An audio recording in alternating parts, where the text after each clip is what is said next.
Risa larangan agar TNI tidak berpolitik praktis sudah terdengar sejak era Presiden Soekarno. Dalam pidatonya 64 tahun lalu, Bung Karno menegaskan TNI tidak boleh ikut berpolitik. Saya selalu ditanya, bolehkah militer itu berpolitik dan kepolisian berpolitik? No. Mau debat? Boleh. Bung Karno menegaskan TNI tidak boleh berpolitik. TNI harus fokus menjaga pertahanan. Makna video ini masih relevan hingga saat ini. Apakah rancangan undang-undang tentang perubahan atas Undang-Undang Nomor 34 Tahun 2004 tentang Tentara Nasional Indonesia dapat disetujui untuk disahkan menjadi undang-undang? Terima kasih.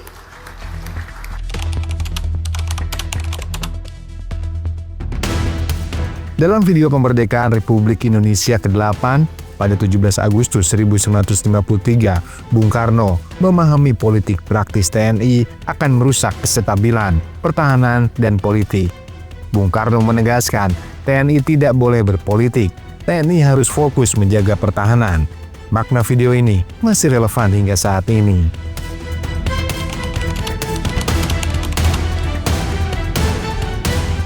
Kami meminta persetujuan fraksi-fraksi terhadap rancangan undang-undang tentang perubahan atas Undang-Undang Nomor 34 Tahun 2004 tentang Tentara Nasional Indonesia. Apakah dapat disetujui untuk disahkan menjadi undang-undang? Terima kasih. Sidang Dewan yang terhormat, berikutnya kami menanyakan sekali lagi kepada seluruh anggota, apakah rancangan undang-undang tentang perubahan atas Undang-Undang Nomor 34 Tahun 2004 tentang Tentara Nasional Indonesia dapat disetujui untuk disahkan menjadi undang-undang? Terima kasih. Berdasarkan hasil pembahasan substansi materi, menyepakati dan menyetujui RUU TNI yang dibahas fokus hanya pada 3 substansi utama, yaitu yang pertama terkait dengan pasal 7, yaitu terkait dengan tugas pokok TNI dalam operasi militer selain perang atau OMSP. Pasal ini menambah cakupan tugas pokok TNI yang semula 14 tugas pokok menjadi 16 tugas pokok.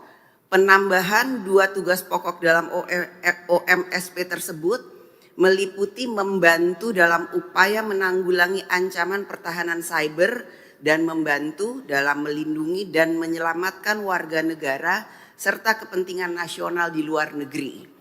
Kemudian pasal kedua yang dibahas adalah pasal 47 terkait dengan penempatan prajurit TNI pada kementerian dan lembaga. Sebagaimana diketahui bahwa prajurit aktif dapat menduduki jabatan di beberapa kementerian dan lembaga yang semula berjumlah 10 menjadi 14 berdasarkan permintaan pimpinan dan kementerian lembaga dan tetap tunduk pada ketentuan peraturan administrasi yang berlaku di lingkungan kementerian dan lembaga tersebut. Di luar penempatan pada 14 kementerian lembaga yang telah disebutkan, TNI dapat menduduki jabatan sipil lainnya setelah mengundurkan diri atau pensiun dari dinas aktif keprajuritan.